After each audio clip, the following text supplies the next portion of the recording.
Здравейте от борда на Коста Пацифика. Пътувам на презокеански круиз към Доминиканската република и имам за вас няколко неща да споделя, които могат да ви бъдат полезни, ако ви предстои пътуване с круизната компания Коста или особено пътуване с корабите Коста Пацифика, на който аз съм в момента, и Коста Фортуна, който е почти същия, на който пътувах преди 2 години. Ще ви разкажа какво представлява кораба, как е храната, как са забавленията, какви дрехи трябва да си вземете, както и други полезни съвети. Абонирайте се за канала, разгледайте, имам доста видеа за круизи и се надявам да ви бъда полезна. Да започнем с кораба. Коста Пацифика е сравнително стар кораб. Ако очаквате нещо много луксозно, модерно и вау, каквито са, например, новите кораби на MSC, както и новите кораби на Коста от типа на Коста Смералда или Коста Тоскана, не, тук няма да го откриете. Корабът е доста по-малък от тях. Въпреки че целият му дизайн е ретро и декорът е ретро, той е много очарователен, романтичен и лично на нас тук много ни харесва. За разлика от новите кораби, които са направени предимно от стъкло, от месинг, от пластмаса. Тук има използвани много хубави естествени материали. Ще видите доста дърво, гранит. Отделено е много голямо внимание на детайла. Темата на кораба е музика и лично аз мисля, че тук малко са прекалили с музикалните елементи, които са включили в цялостния дизайн. Навсякъде има ноти по перилата на стълбищата, по таваните. Навсякъде има цигулки по асансьорите, по баровете, сол ключ, басов ключ, петолиния. Просто музика строи от всеки един елемент на борда, но това не е лошо, може би малко кичозно, но все пак е шарено и приятно. Обърнете внимание, като се качите на подовете на баровете. Направени са от прекрасен паркет с различни цветове, полиран отгоре, който е цели картини има на тези подове.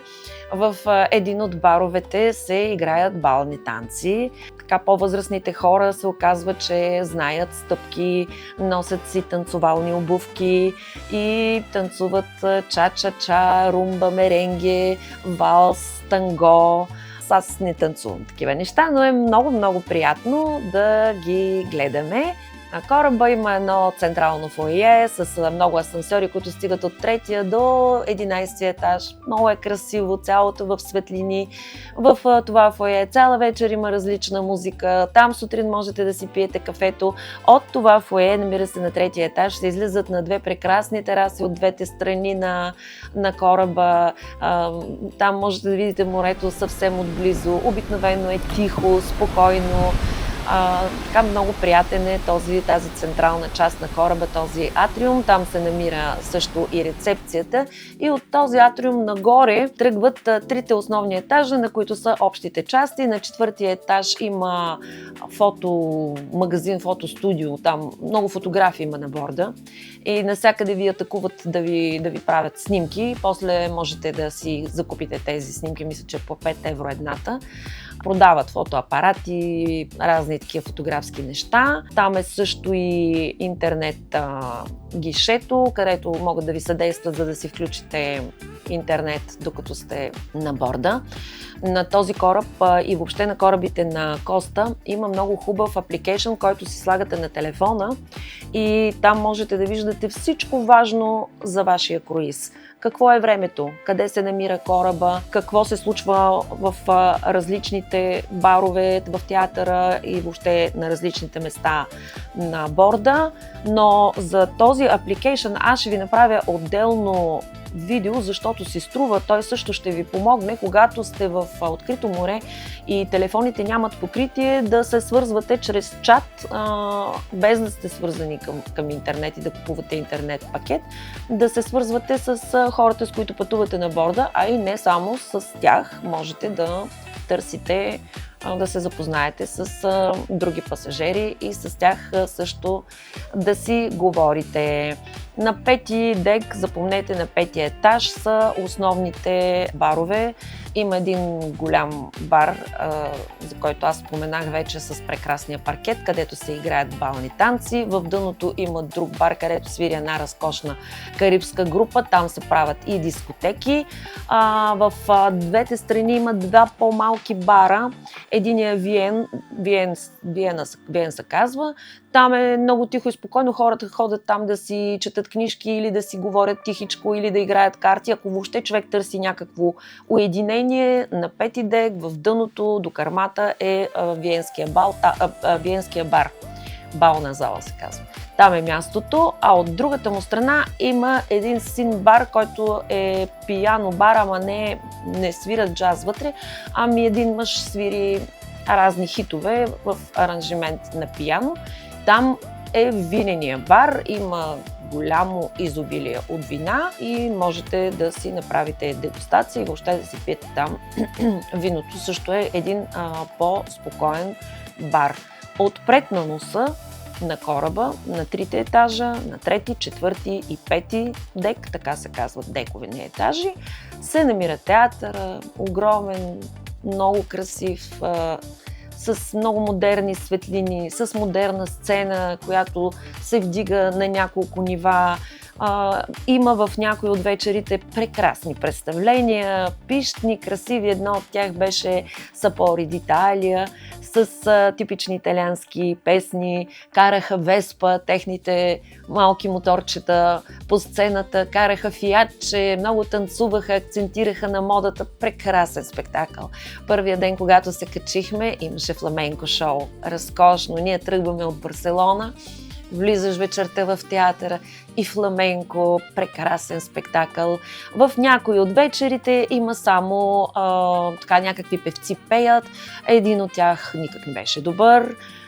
Гледахме едно шоу тип Black Light Theater, дори не ви го снимах, защото много труд за нищо, едно хаотично скачане по сцената, но да, театъра го запомнете къде е и всеки ден си проверявайте, те ви ги пишат има едни такива брошурки всеки ден, които ви оставят на вратата. Там пише какво представление ще има съответната вечер. Също на пети дек се намират магазините. Има дрехи, козметика, тъмни очила, часовници, бижута и един магазин за сувенири с логото на Коста. Това е за разположението за централното от към вътрешната страна. Пропуснах да кажа, на трети и на четвърти дек, съответно в средата на кораба, се намира ресторанта My Way. Той е един от двата безплатни ресторанта, където храната ви е включена в круиза. А другия такъв се нарича Ню Йорк. Той е отново на трети и на четвърти дек, само че се намира на кармата. Там се храните по меню. Имате 4-степенно меню. Първото са стартери, след това има такива предястия, основно ястие и накрая десерт. Още от сутринта можете да видите какво ще ви бъде менюто на обяд и менюто на вечеря, именно в този апликейшън, който ще се инсталирате на телефона. Това са за вътрешните части на кораба. Сега се качваме на 9 дек, защото между 5 и 9 дек на кораба няма нищо, което да ви интересува. Там са само етажите, на които има каюти, хотелската част. На 9 дек е много интересно. Там има 2 басейна и 2 бара. Двата басейна могат да бъдат закрити, могат да бъдат и открити. Те са с подвижни покриви и когато ние тръгнахме от Барселона, в началото беше студено. Ние тръгнахме на 8 декември. Басейните бяха закрити, след Тенерифе веднага температурите се качват нагоре, откриха басейна, който е в средата, не знам по какви причини, този на кърмата продължава да бъде затворен. На басейна в средата има много събития през деня. Започва се сутринта с едно мускулно раздвижване, гимнастика. След това има забавни игри, има викторини, има спортни занимания. На втория етаж има маси за пинг-понг, раздават ти ракети, има джаги, има такива най-различни игри. Там обикновено седат тинейджерите, които гризат пица и пият разни сокчета и си приказват. И също на 9-ти дек са откритите части, по които през деня разполагат шезлонги. Там човек може да си прави плаж. От 9-ти дек нагоре се качваш по още 2 палуби, където също или 2 дека, които са открити. Там също има шезлонги. Много ми харесва, че на 12-ти дек има една алея за разходки. Хората сутрин и след обед си правят разходки. Дори през нощта е много приятно. 150 метра е дълга тази алея и си въртиш колкото искаш, за да можеш да си направиш крачките за деня. През цялото време гледаш морето, чист въздух, една безкрайен хоризонт пред тебе. Изобщо много е хубаво. И така, това ви казвам, кораба не е нов, не е луксозен, но е хубав, удобен, приятен, цветен и никак не сме разочаровани, че сме на него. Сега, тук-там ще видите ръжда, тук-там ще видите изтрети стълби. Казвам ви това не за да ви разочаровам, аз да ви подготвя да знаете къде се качвате. Това е положението.